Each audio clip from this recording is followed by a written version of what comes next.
Just Myanmar ने Rohingya मुसलमानों का कत्लेआम कर देश से निकलने पर मजबूर कर दिया, उन्हें दर दर की ठोकरें खाने पर मजबूर कर दिया, लात घूसे गालियां खाने पर मजबूर कर दिया।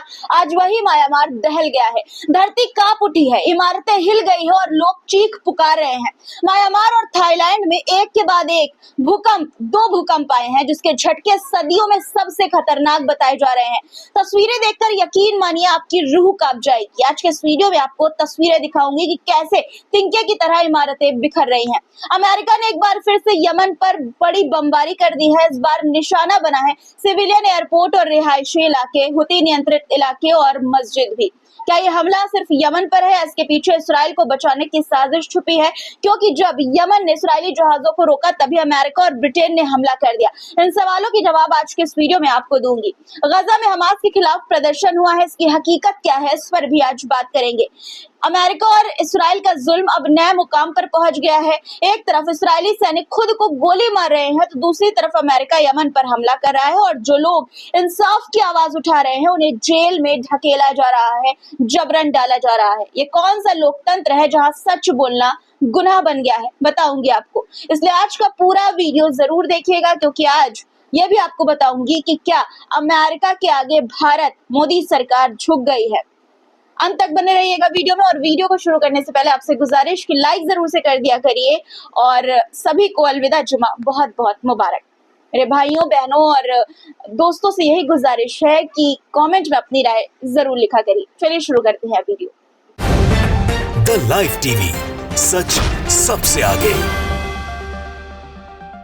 आदाब दोस्तों, मेरा नाम है मिसबा खान और आप मुझे द लाइव टीवी पर देख रहे हैं। दोस्तों सबसे पहले म्यांमार की बात करते हैं, क्योंकि म्यांमार में शुक्रवार यानी फ्राइडे को सुबह 6:20 के करीब यूटीसी पर म्यांमार के मंडाले शहर के पास 7.7 तीव्रता का भूकंप आया, जिसका केंद्र सगाइंग क्षेत्र से 12 किलोमीटर की दूरी पर था और इसकी गहराई मात्र 10 किलोमीटर थी। कहीं बाहुबली इमारतें गिर गई तो कहीं स्विमिंग पूल से पानी नीचे गिर गया। ये सिर्फ कपन नहीं, कुदरत का वो कहर है जो एक पल में तबाही मचा सकता है। इसका असर भारत, थाईलैंड, बांग्लादेश और चीन समेत 5 देशों में रहा है। पड़ोसी देश थाईलैंड तक असर महसूस हुआ, जहां शक्तिशाली भूकंप के झटके ने जिंदगियों को तहस नहस कर दिया। थाईलैंड की राजधानी बैंकॉक में एक निर्माणाधीन गगनचुंबी इमारत गिर गई, जहां दर्जनों श्रमिक फंसे हुए हैं। म्यांमार और थाईलैंड दोनों जगह आपातकाल की स्थिति घोषित कर दी गई है। कम से कम 20 लोगों से ज्यादा की मौत की खबर है। हालांकि दोस्तों ये आंकड़े बढ़ सकते हैं और ज्यादा भी हो सकते हैं। सबसे पहले मैं आपको तस्वीरें दिखाना चाहती हूँ कि कितनी भयानक खौफनाक तस्वीरें निकल कर सामने आई हैं। देखिए तस्वीरें आपकी स्क्रीन पर, आप देख सकते हैं कि किस तरह से पूरी की पूरी बिल्डिंग के शीशे देखते ही देखते पल भर में, सेकेंड्स में नीचे गिर गए और लोग भागने लगे। अफरा तफरी मच गई चारों तरफ। जो बचाव कर्मी थे उनको भी आप भागते हुए इस वीडियो में देख सकते हैं। धुआं देखिए कि कितनी जो गर्दा उठ रहा है, जो धूल मिट्टी इमारत के गिरने से उठी, वो आप देख सकते हैं कितनी दूर दूर तक फैल गई। एक और वीडियो देखिए आपकी स्क्रीन पर। ये घर देखिए कैसे तिनके की तरह घर बिखरता हुआ, आलीशान बंगला जो है वो बिखरता हुआ आप देख सकते हैं। पूरा का पूरा बंगला जो है वो टेढ़ा हो गया। ऐसा भूकंप है कि आप अंदाजा लगाइए। जो घर है, जो बिल्डिंग्स है, कई इमारतें बिल्डिंग्स है, आप देख सकते हैं तस्वीरों में कि किस तरह से टेढ़ी हो गई, सेकेंड्स में गिर गई। एक और तस्वीर देखिए, इसमें देखिए एक पूरी ऊंची इमारत थी जिसमें ऊपर स्विमिंग पूल था और बिल्डिंग, ऐसा भूकंप आया कि पूरा पानी जो था स्विमिंग पूल का वो पूरी बिल्डिंग से नीचे गिर गया। आप अंदाजा लगाइए कि 7.9 मैग्नीट्यूड का ये भूकंप कहीं पर बताया जा रहा है, कहीं पर 7.7 भी कहा जा रहा है। लेकिन दोस्तों सोचिए आपकी पूरी की पूरी बिल्डिंग के स्विमिंग पूल का पानी कैसे नीचे गिर रहा है। आप इसी से अंदाजा लगा सकते हैं कि कितना खौफनाक और कितना भयानक ये भूकंप है म्यांमार में जो आया है।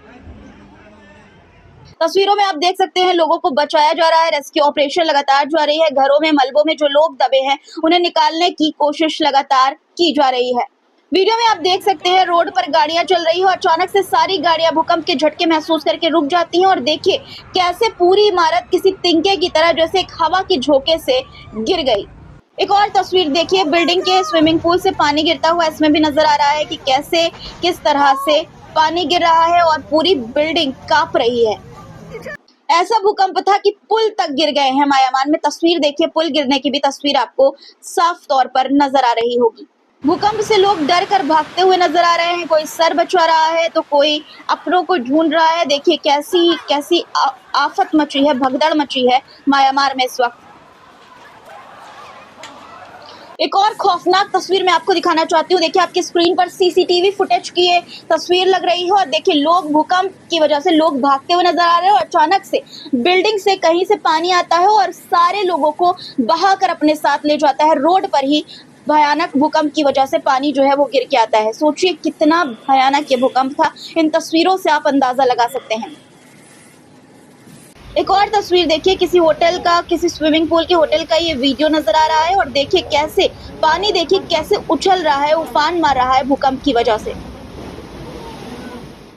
दोस्तों थाईलैंड में भी ऊंची ऊंची इमारतें गिर गई हैं और स्विमिंग पूल से पानी बहने लगा। चीन के युआन्ना प्रांत में भी तेज झटके महसूस किए गए हैं। बांग्लादेश और भारत के कुछ इलाकों में भी हल्की जो है वो हलचल दर्ज की गई है। कितना नुकसान हुआ फिलहाल ओवरऑल नुकसान जो है वो उसका अंदाजा लगाना अभी मुश्किल है, लेकिन दोस्तों भारी नुकसान म्यांमार के मंडाला में हुआ है क्योंकि कई इमारतें किस तरह से ढहती हुई नजर आई वो आपने देखा।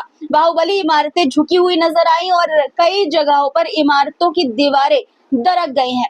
म्यांमार, थाईलैंड और बांग्लादेश में भूकंप के भयानक झटके को लेकर लोग जो है वो सहमे हुए हैं। अब अंदेशा है कि म्यांमार, थाईलैंड और बांग्लादेश के तटीय इलाकों में सुनामी भी आ सकती है। ये बेहद शक्तिशाली भूकंप माना जा रहा है और इससे जोरदार नुकसान की खबरें भी हैं। हालांकि वहां की सरकार ने, यानी म्यांमार की और थाईलैंड की सरकार ने सुनामी के बारे में अभी स्पष्ट चेतावनी जारी नहीं की है।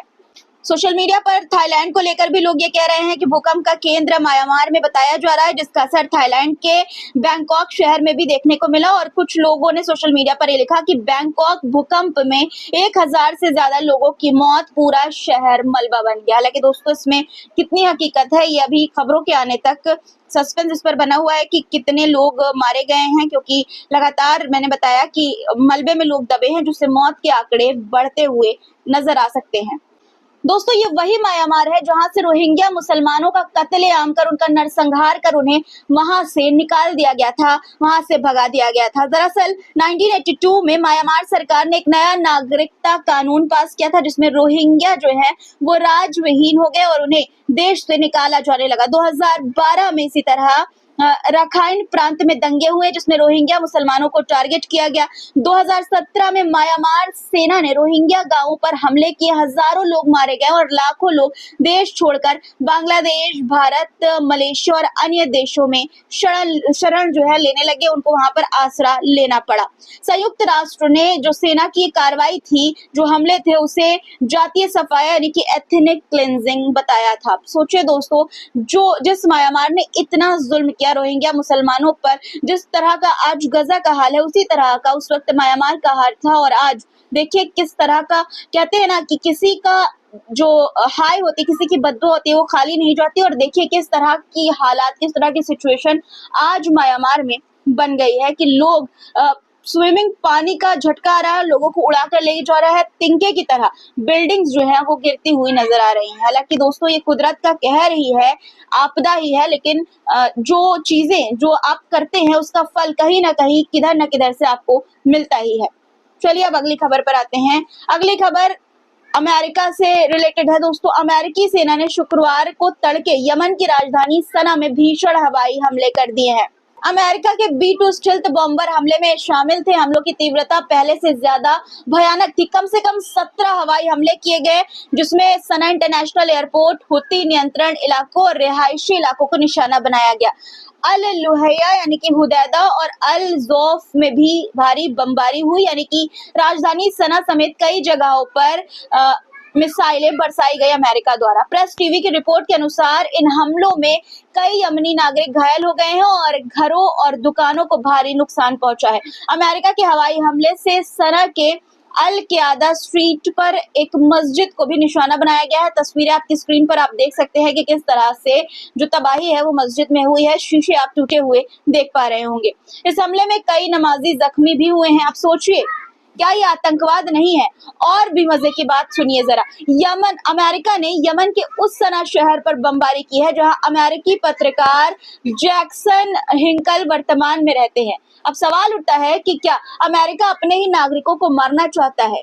ये सब ऐसे वक्त में हो रहा है जब पूरी दुनिया गजा में इसराइल के हमलों पर नाराज है। अमेरिका एक तरफ इसराइल को अरबों डॉलर का समर्थन दे रहा है और दूसरी तरफ यमन के लोगों पर बम बरसा रहा है। दरअसल यमन की सेना ने इसराइली जहाजों के रेड सी यानी कि लाल सागर से गुजरने पर रोक लगाई। यमन का कहना है कि जब तक गजा में नरसंहार रुकेगा नहीं तब तक इसराइली जहाजों को रास्ता नहीं मिलेगा। और बस इसी फैसले के बाद अमेरिका और ब्रिटेन ने यमन पर हमला कर दिया। यानी कि अमेरिका सीधे सीधे इसराइल की हिफाजत कर रहा है और जो कोई भी फिलिस्तीन का समर्थन दे रहा है उसे तबाह कर दिया जा रहा है। अमेरिकी राष्ट्रपति डोनाल्ड ट्रंप ने बयान भी दिया है कि हमारे हमले उम्मीद से ज्यादा सफल रहे और हम इसे लंबे समय तक जारी रख सकते हैं। मतलब अमेरिका अब खुलकर कह रहा है कि वो यमन को तबाह करके ही मानेगा। लेकिन सवाल ये उठता है कि क्या कोई अमेरिका से पूछेगा कि वो कब तक निर्दोष लोगों के खून से अपने हाथ रंगता रहेगा? जब कोई दूसरा देश ऐसा करता है तो अमेरिका उसे आतंकवाद कहता है, लेकिन जब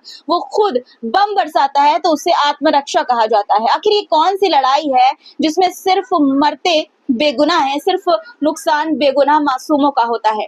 हालांकि खबरों के अनुसार अमेरिकी हमलों के जवाब में यमन ने अमेरिका और इसराइल पर मिसाइलें दाग दी है। यमनी सेना के मुताबिक उन्होंने तेल अवीव यानी इसराइल के बेन गुरियन एयरपोर्ट पर जुल्फिकार बैलिस्टिक मिसाइल दागी है और उन्होंने इसराइल के दक्षिणी सैन्य ठिकाने पर पैलेस्टाइन 2 हाइपरसोनिक बैलिस्टिक मिसाइल छोड़ी है। यानी कि अब ये जंग सिर्फ यमन तक सीमित नहीं है, अब ये अमेरिका और इसराइल के घर तक पहुंच चुकी है। आपको बता दूं कि यमन इस जंग से 10 साल से जूझ रहा है। 2015 में सऊदी अरब और यूएई ने अमेरिका और नाटो के समर्थन से यमन पर हमला किया था। अब फिर वही कहानी दोहराई जा रही है।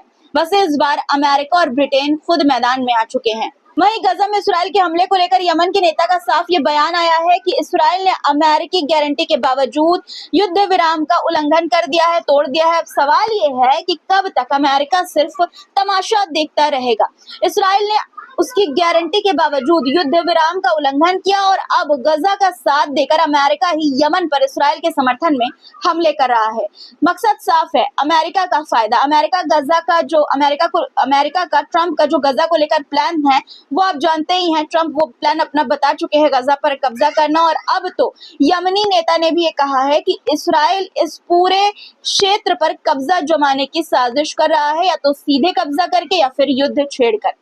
अब बात गजा में हमास के खिलाफ प्रदर्शन की करते हैं। जब अपने ही लोग सड़कों पर उतर आए तो समझो कुछ बड़ा हो रहा है। गजा में लोग हमास से नाराज क्यों हैं? क्या वाकई लोग हमास को हटाना चाहते हैं या इसके पीछे कोई और साजिश है? गजा से आ रही खबरें चौंकाने वाली है दोस्तों। बीबीसी की एक खबर देखिए आपकी स्क्रीन पर। इसमें बताया गया है कि सैकड़ों लोगों ने हमास के खिलाफ प्रदर्शन किया और हमास आउट के नारे लगाए। लेकिन सवाल ये है कि क्या ये प्रदर्शन जनता की नाराजगी को दिखाता है या इसके पीछे कोई और खेल चल रहा है?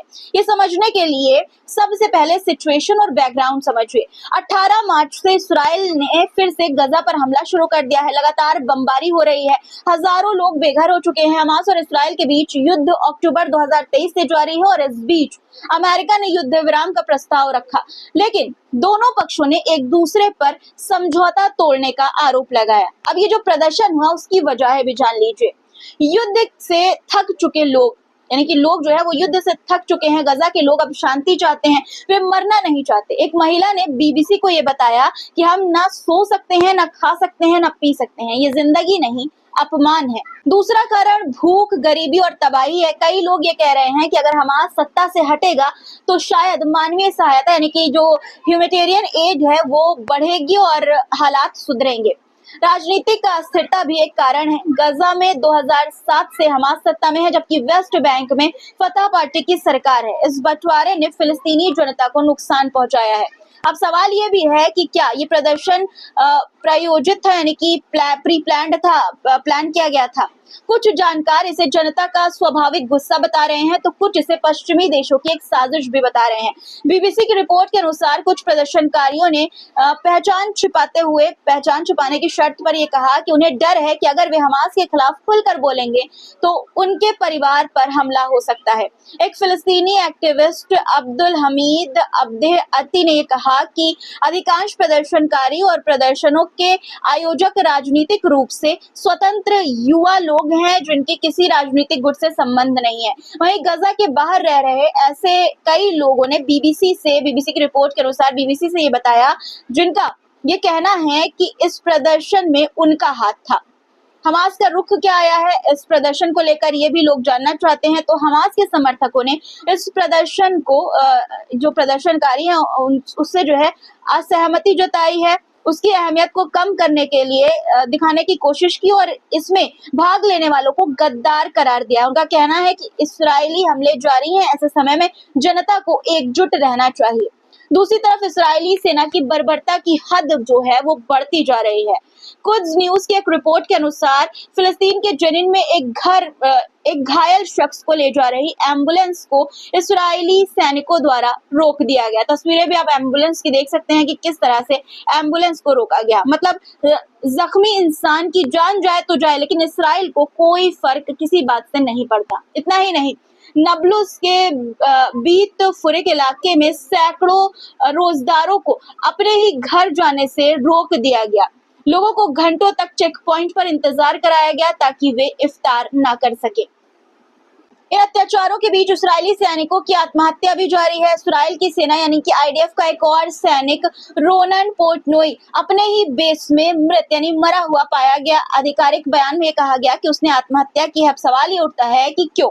गजा पर जो बम बरसाए जा रहे हैं उसमें मासूम बच्चों की चीखें शायद कुछ इस्राएली सैनिकों को भी सोने नहीं दे रही है, उनसे भी बर्दाश्त नहीं हो रही है। क्या दोस्तों ये युद्ध जो है वो मानसिक बोझ बन गया है? क्या सैनिक खुद, इस्राएल के सैनिक खुद ये महसूस कर रहे हैं कि वे गलत काम कर रहे हैं? आपको क्या लगता है? कमेंट में लिखिए। अब अगली खबर पर आते हैं। अमेरिका में लोकतंत्र और अभिव्यक्ति की आजादी के नाम पर जो खेल चल रहा है वो अब खुलकर सामने आ चुका है। एक तरफ इस्राएल को खुली छूट है, दूसरी तरफ जो लोग गजा के हक में आवाज उठा रहे हैं उन्हें जेल में डाला जा रहा है। और अब मामला इतना बढ़ गया है कि न्यूयॉर्क के सबसे बड़े टावर ट्रंप टावर पर प्रदर्शनकारियों ने धावा बोल दिया है। न्यूयॉर्क में जूइश वॉइस ऑफ पीस नामक संगठन ने ट्रंप टावर पर प्रदर्शन किया है। उनका एक ही मकसद था, महमूद खलील को आजाद करना। महमूद खलील फिलिस्तीनी मूल के अमेरिकी नागरिक हैं जिन्होंने कोलंबिया यूनिवर्सिटी से पढ़ाई की है। वो शांतिपूर्ण प्रदर्शन में शामिल थे, लेकिन अमेरिकी सरकार ने उन्हें गिरफ्तार कर लिया और डिपोर्ट करने की धमकी दी। ग्रीन कार्ड होल्डर होने के बावजूद उन्हें ICE यानी कि इमिग्रेशन विभाग ने हिरासत में ले लिया। उनका गुनाह सिर्फ इतना था कि उन्होंने गजा के हक में प्रदर्शन किया। ट्रंप टावर पर हुआ ये सिर्फ एक छोटा सा प्रदर्शन नहीं था दोस्तों, बल्कि सैकड़ों लोग ट्रंप टावर में घुस गए। Let Gaza live, stop bombing Israel जैसे नारे गूंजने लगे। No another nickel, no another dime, no more money for Israel's crime जैसे नारे लगने लगे। तस्वीरें देखिए सबसे पहले आपकी स्क्रीन पर।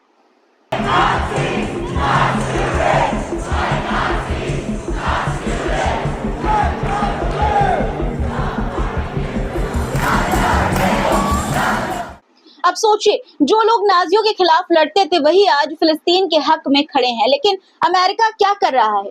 जो इस्राएल के खिलाफ बोले उसे गिरफ्तार करो, जो गजा के मासूमों के लिए आवाज उठाए उसे डिपोर्ट करो, इस्राएल को हथियार दो, पैसे दो, लेकिन प्रदर्शनकारियों को जेल में डाल दो। अमेरिका कहता है कि वो लोकतंत्र का गढ़ है, मगर जब बात आती है इस्राएल के विरोध की तो फ्रीडम ऑफ स्पीच कचरे के डिब्बे में फेंक दी जाती है। Free Mahmoud, free them all के नारे लगाते हुए सैकड़ों लोगों ने ट्रंप टावर को किस तरह से घेर लिया, आपने तस्वीरें देखी। और पुलिस ने 100 से ज्यादा प्रदर्शनकारियों को गिरफ्तार भी कर लिया है।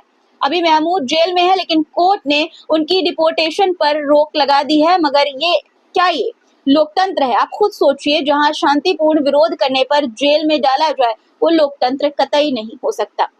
अब बात अमेरिका और भारत की करते हैं। जिस भारत सरकार के प्रधानमंत्री खुद को 56 इंच की छाती वाला बताते हैं, वो आज अमेरिका के सामने झुक रहे हैं। ये खबर देखिए आपकी स्क्रीन पर, हेडलाइन देखिए क्या लिखा है। India plans more cuts to appease Trump before his April 2 deadline, यानी कि भारत 2 अप्रैल की समय सीमा से पहले ट्रंप को खुद खुश करने के लिए और कटौती की योजना बना रहा है। पहले नोटबंदी और जीएसटी से छोटे व्यापारियों की कमर तोड़ी, अब अमेरिकी के दबाव में भारत अपनी अर्थव्यवस्था को और कमजोर कर रहा है। आखिर मोदी सरकार देश को कहां ले जाना चाहती है? भारत सरकार फिर से अमेरिकी दबाव में झुक रही है दोस्तों। अमेरिकी राष्ट्रपति डोनाल्ड ट्रंप ने धमकी दी थी कि अगर भारत ने इंपोर्ट ड्यूटी कम नहीं की तो वो भारत पर भारी टैरिफ लगा देंगे। और प्रधानमंत्री मोदी की सरकार ने घुटने टेकते हुए फिर से कुछ चीजों पर टैक्स घटाने का प्लान बना लिया है। मामला दरअसल ये है कि अमेरिका ये चाहता है कि भारत उन प्रोडक्ट्स पर इंपोर्ट ड्यूटी घटाए जो अमेरिका में बनते हैं। इनमें electronics, chemical, plastic, aircraft, parachute और क्रूज शिप्स जैसी चीजें शामिल हैं। अभी इन पर 7.5% से 10% तक ड्यूटी लगती है, जिसे और घटाने की तैयारी हो रही है।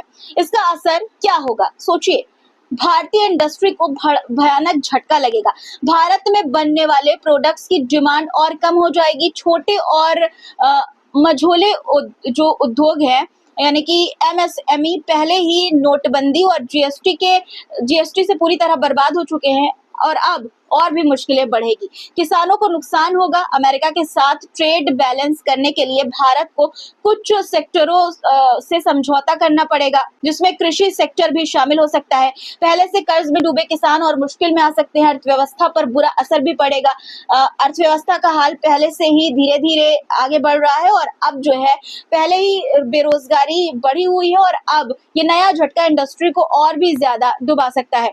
भारत के ट्रंप के आगे झुकने के प्लान को लेकर लोग जो है प्रधानमंत्री मोदी की सरकार को सोशल मीडिया पर घेर रहे हैं। एक यूजर ने ट्वीट किया, आपकी स्क्रीन पर वो ट्वीट देखिए। बड़े काम की उन्होंने बातें, जानकारी वाली बातें लिखी हैं, स्क्रीन पर देखिए। इंग्लिश में ट्वीट है, मैं आपको हिंदी में इसका अनुवाद बताती हूँ। लिखते हैं कि मोदी सरकार जो खुद को 56 इंच की छाती वाला बताते थे, अब अमेरिका और चीन के सामने कमजोर पड़ती जा रही है मोदी सरकार। अमेरिका के दबाव में भारत कुछ खास अमेरिकी उत्पादों पर इंपोर्ट ड्यूटी और घटाने की तैयारी कर रहा है। पहले ही नोटबंदी और गलत तरीके से लागू किए गए जीएसटी ने छोटे और मझोले व्यापारियों यानी एमएसएमई की कमर तोड़ दी है। अब ये नया टैरिफ विवाद किसानों के लिए एक और बड़ा झटका साबित हो सकता है। भारतीय अर्थव्यवस्था पहले ही संघर्ष कर रही है, लेकिन सरकार के फैसले इसे और मुश्किल में डाल रहे हैं। आम जनता को महंगाई और बेरोजगारी से जूझना पड़ रहा है, लेकिन सरकार सांप्रदायिक राजनीति में उलझी हुई है। बात तो ऐसे सही है दोस्तों। मोदी सरकार की 56 इंच की छाती का क्या हुआ, ये बड़ा सवाल है। जब चीन हमारे बॉर्डर पर घुसा तब सरकार चुप रही। जब अमेरिका दबाव बनाता है तब सरकार चुप हो जाती है। लेकिन जब अपने ही देश के किसानों और छोटे व्यापारियों की बात आती है तब सरकार चुप क्यों रहती है? क्यों चुप? उसके मुंह से कुछ नहीं निकलता। सवाल अब ये है कि क्या मोदी सरकार की नीतियां भारत को कमजोर कर रही हैं? क्या भारत सरकार को अमेरिका के आगे झुकना चाहिए या अपने देश के हित में मजबूती से खड़ा होना चाहिए? आपके क्या विचार हैं इस पर? कमेंट में अपनी राय जरूर लिखिएगा। चैनल को सब्सक्राइब नहीं किया तो फटाफट कर लीजिए, लाइक करके ही जाइएगा और दोस्तों शेयर भी वीडियो को कर दीजिएगा। फिर मुलाकात होगी कुछ नए मुद्दों के साथ। तब तक अपना ख्याल रखिएगा। खुदा हाफिज।